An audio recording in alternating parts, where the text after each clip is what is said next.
رام میگویند که 10 یاری بهشتی هست. خب آنها کیا هستند؟ التماس میگفته 10 اکن یاری بهشتی 10 نفر را جناب پیغمبر صلی الله علیه وسلم در حیاتی و زندگیش بشارتی به جنت داده بودند.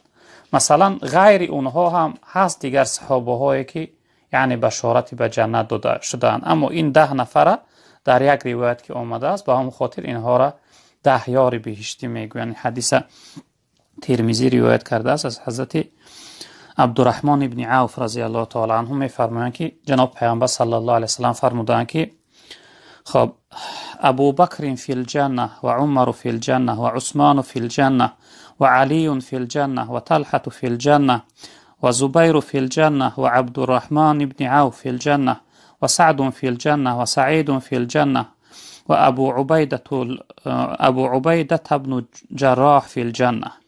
این 10 نفر جناب پیغمبر صلی الله علیه و سلم که ابوبکر در جنت است، یعنی جنتی هست، و عمر جنتی هست، و عثمان جنتی هست، و حضرت علی جنتی هست، و حضرت طلحه جنتی هست، و حضرت زبیر جنتی هست، و حضرت عبدالرحمن ابن عوف جنتی است، و حضرت سعد جنتی است، و حضرت سعید جنتی است، و حضرت ابو عبیده ابن جراح رضی الله تعالی عنهم اجمعین جنتی است. یعنی این 10 نفر اصحاب بزرگوار جناب پیغمبر صلی الله علیه وسلم بشارتی به جنت دادن، به همین خاطر اینها را یعنی یار بهشتی گفته میشه. این 10 نفر پیغمبر بزرگوار صلی الله علیه وسلم بشارتی به جنت داده بودند حیاتشون.